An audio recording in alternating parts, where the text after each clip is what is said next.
Hi guys, welcome to Stacking the Shelves for the weekend of August 12th, and I have my son here as well who wanted to do another quick book review on a book he has finished, so go ahead.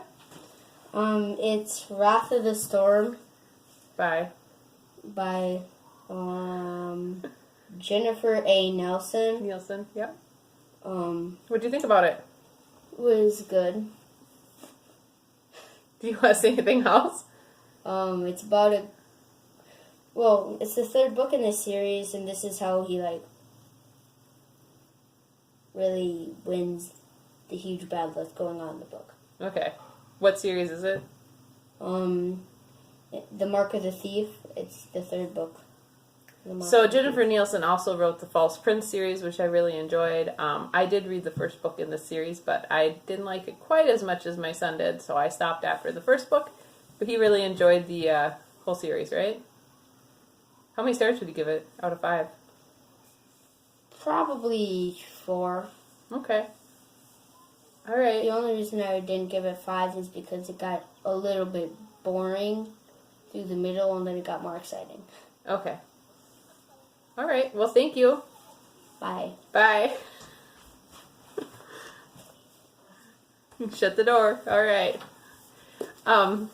Yeah, my son's been very into YouTube right now, so he has been actually doing YouTube videos of some of the video games he plays and posting them and whatever. So he's been wanting to come and talk about his books on the video. So hopefully you guys don't mind that. It is going to be a pretty short video. I only got 2 books this week. The first one I swapped through paperbackswap.com, and that is Gloria O'Brien's History of the Future by A.S. King. Those who are familiar with A.S. King's know she writes the adult books, and they're always kind of surreal, I don't even know how to say, magical realism kind of things. A lot of times you're not exactly sure if it's surreal fantasy stuff that's happening or not. I always really, really like them. They're very creative, and they're a little out there, but always different, always well written. This is one of the few A.S. King books I have not read. I have, it's this one, and gosh, where's the other one I haven't read? There's 2 A.S. King books I have not read. And I was going to look real quick and see, but apparently they don't have a list of her books in the cover, so never mind. Anyways, I'm excited to read this. A.S. King is an author, I wouldn't read all her books at once because they are very different and ambiguous and kind of weird. But I really do like reading a couple books from her a year. It's just very different from everything else. So that is the first book I got. The second book I got from the library, and that is Down Among the Sticks and Bones by Seanan McGuire. Seanan McGuire, those who follow me know, I pretty much read everything by her. I read everything under her Mira Grant writer name, because she writes under that name too. And I read all her other books. And I have been really enjoying this series. This is part of the Wayward Children series, and I was trying to remember. The first one was Every Heart a Doorway, which I really enjoyed.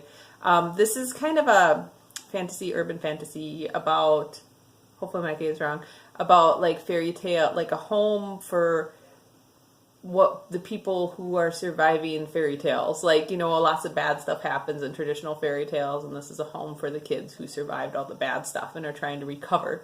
So I guess you'd say it's what is it called? A halfway home for recovering fairy tale.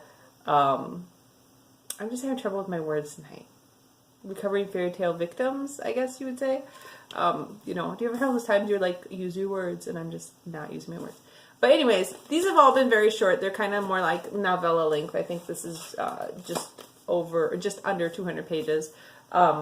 So I'm excited to read that. Ironically, right now I'm actually reading The Brightest Spell, which is the 11th October Day book. And this seems to happen every year. I end up getting review books for Seanan McGuire at the same time as she actually publishes another book. And so then I end up reading the last Seanan McGuire. And then I'm sad the rest of the year because I don't have any new Seanan McGuire to read. Anyways, so that's what I got this week. I got the Gloria O'Brien's History of the Future and Down Among the Sticks and Bones. 2 books I am very excited to read. That's it. I hope you guys got some great books this week and that you had a great week of reading.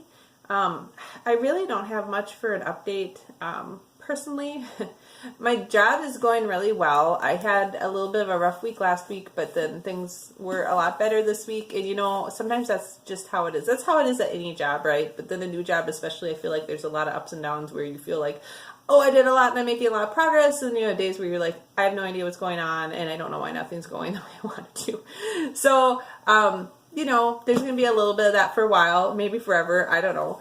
But it's going pretty well, and we've had a couple weekends where we're not too busy, so I always enjoy those. We don't get a lot of those. We get a few of them in the summer, but hockey practice did just start last week again, and my son is working towards his black belt, and that graduation is next Friday, and so that's been really intense. So I enjoy the weekends where we're just at home both days. Like, you wake up, you can sleep in, and you wake up, and you're like, hey, we don't have anything to do today. What do you guys, we can do whatever we want. What do you guys want to do? We don't get very many of those, so I'm looking forward to having a weekend like that this weekend. All right, so anyways, yeah, I hope you guys have a great weekend, that you got a lot of great books to read, and that you have a great week of reading ahead of you. I will talk to you next week if I get books to share with you. Otherwise, maybe the week after. Bye.